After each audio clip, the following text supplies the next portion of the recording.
Good morning. It is Thursday, March 14th, and this is Michigan Mornings from Ave Maria Radio and the Ave Maria Radio app.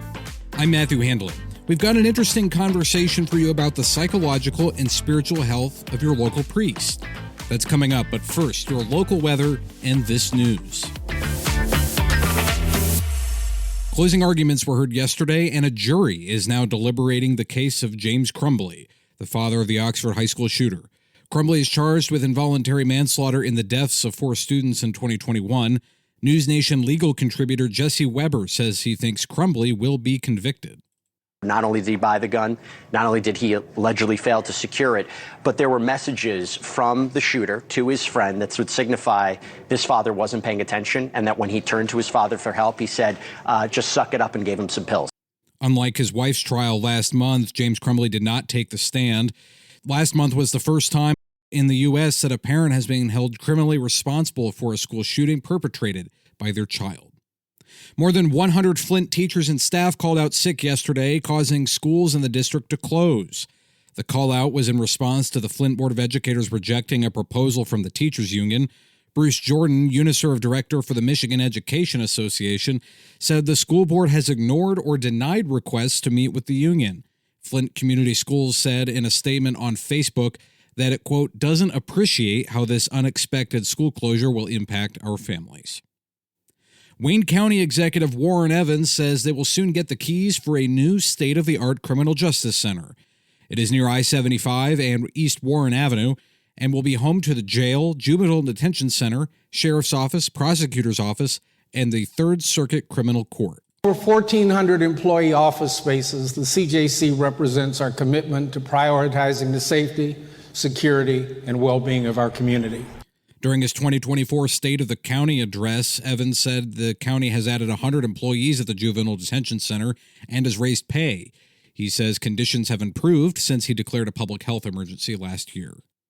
A bill is heading to President Biden's desk that would rename a federal building in Lansing for Rosa Parks. The bill was approved in the U.S. House on Wednesday after it was previously passed in the Senate in December.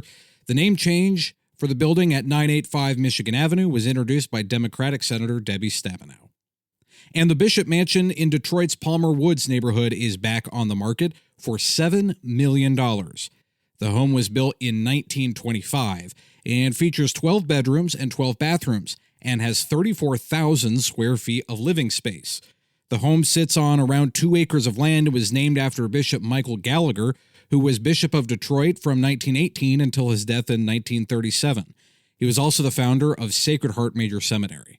Former Detroit Pistons star John Salley owned the home, and it is currently owned by an investment firm in California who's working on restoring the mansion. You're tuned into Michigan Mornings from Ave Maria Radio and streaming anywhere you go with the free Ave Maria Radio app. Your local weather for Detroit and Saginaw is coming up next. Now this. Wake up and text. Text and eat. Text and meet up with a friend you haven't seen in forever. Hi. Oh, hey. Text and complain that they're on their phone the whole time. Text and listen to them complain that you're on your phone the whole time. Text and whatever. But when you get behind the wheel, give your phone to a passenger. Put it in the glove box. Just don't text and drive. Visit StopTextsStopWrecks.org. A message from NHTSA and the Ad Council. You're going to need an umbrella today in the Motor City. It will be rainy with a chance of thunderstorms this afternoon. Highs will be around 60. Tonight, the rain continues with lows in the lower 40s. Tomorrow, the rain should taper off in the morning and we'll have partly cloudy skies in the afternoon. Temperatures in the lower 50s. Saturday will be windy and cloudy, highs in the mid-50s. Sunday will be cloudy with a chance of rain, highs in the mid-40s. And early next week looks to be cloudy with highs around 40. It's going to be much cooler in Saginaw today. You're also going to need a jacket as it will be rainy with highs around 50. Tonight, the rain should taper off around midnight with lows dipping to the upper 30s. Tomorrow, expect cloudy skies with highs in the upper 40s. Saturday will be breezy with cloudy skies and a chance of rain showers, temperatures in the lower 50s. Sunday will be cooler with a chance of rain, highs in the lower 40s, and early next week looks to be cloudy with temperatures in the mid to upper 30s.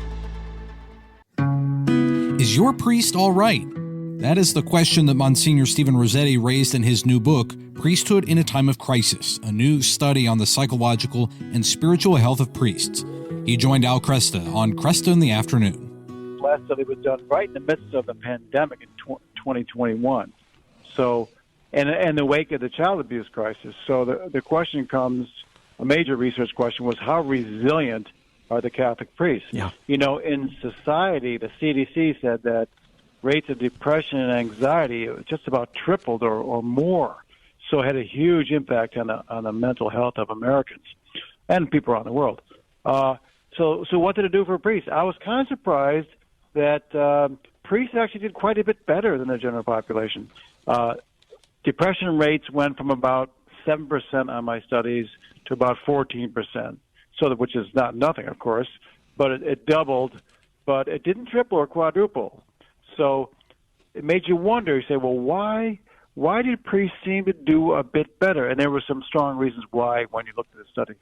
So what were some of those reasons why?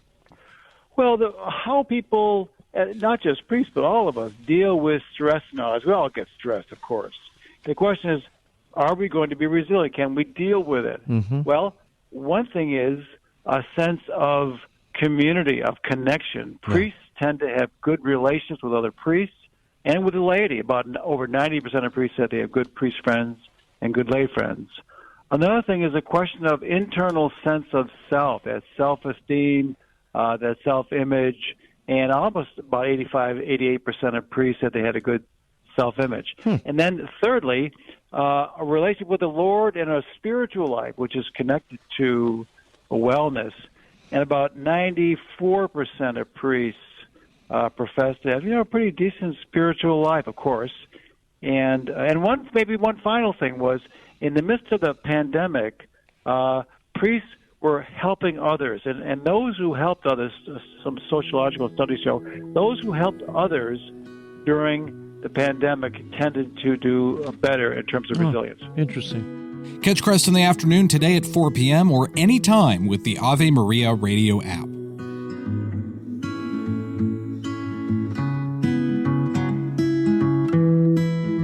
St. Leo the Great says, true reverence for the Lord's Passion means fixing the eyes of our heart on Jesus crucified and recognizing in Him our own humanity.